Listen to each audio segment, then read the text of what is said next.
I had to share this lesson with you that I gave to Neil because he reminds me of so many of you. He's over 50, he loves the game of golf, but he had no distance, he had poor contact, and every time he got done playing around the golf, his body hurt. So I did 3 things with Neil because like so many of you golfers out there, my experienced golfers, we love you out there, right? Hey, be sure to tell us where you're from if you haven't already because we love hearing where you're from. But what you notice right away in Neil's swing is that it's very short. Okay, and as we get older, as we become experienced golfers, we don't have the mobility that we used to have. And anytime our golf swing gets really short, like you noticed in Neil's, it literally was, this is about all the farther he could get the club back. Immediately we have problems. So step 1 that we did is we helped him understand how to release his trail leg. All right, so when he was swinging the club back initially, his trail knee was staying very bent. Now, when it stays bent, that limits mobility. It's not necessarily a terrible or bad thing, but it definitely limits mobility, which means you can't make a very long backswing. So the first thing that we did is I said, all right, Neil, when you take the club to the top, I want you to release the flex in your trail knee, which is going to allow you to turn a little bit more.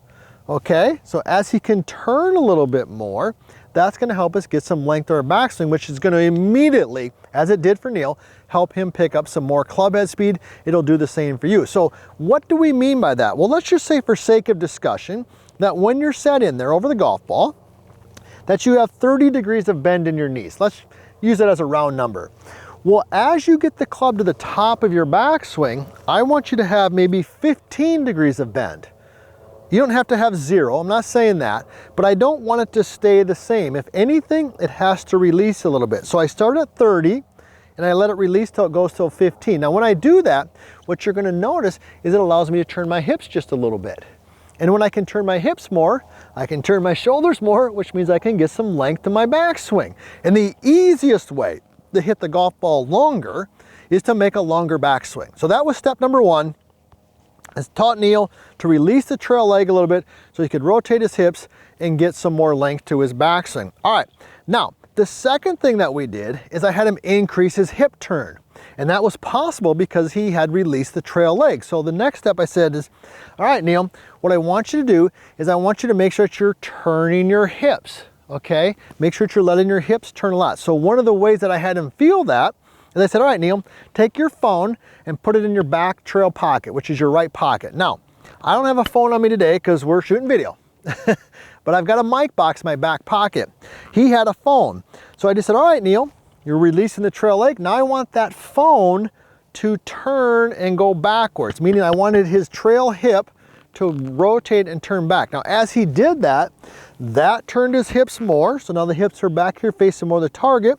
And as the hips turn more, then therefore his shoulders could turn more. And the combination of the releasing of the trail leg combined with the turn of the hips allowed him to get some more length to his swing.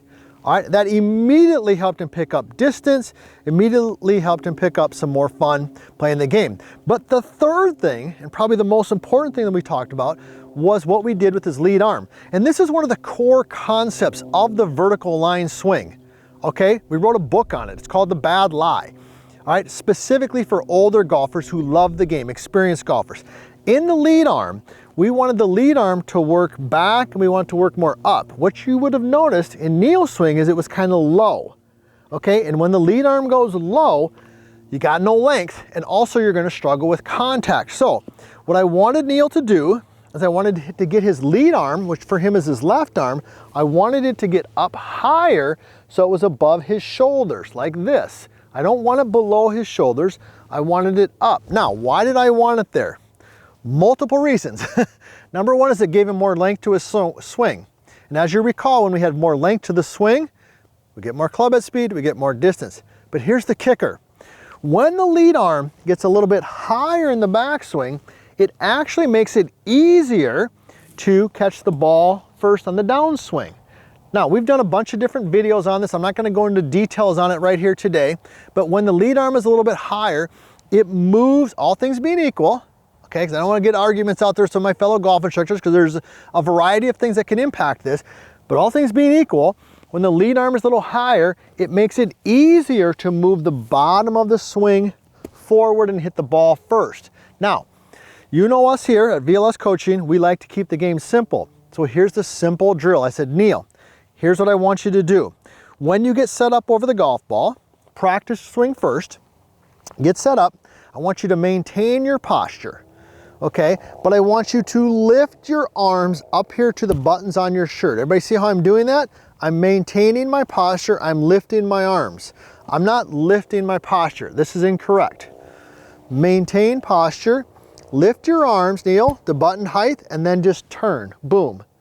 And then the arms are gonna be a little bit higher. So when we combined the releasing of the trail leg, when we added the turning of the hips with the phone going backwards, when we added the arms working up, all of a sudden, immediately, Neil had length to his backswing, which means he had more distance, and because his lead arm was a little bit higher, he had better contact.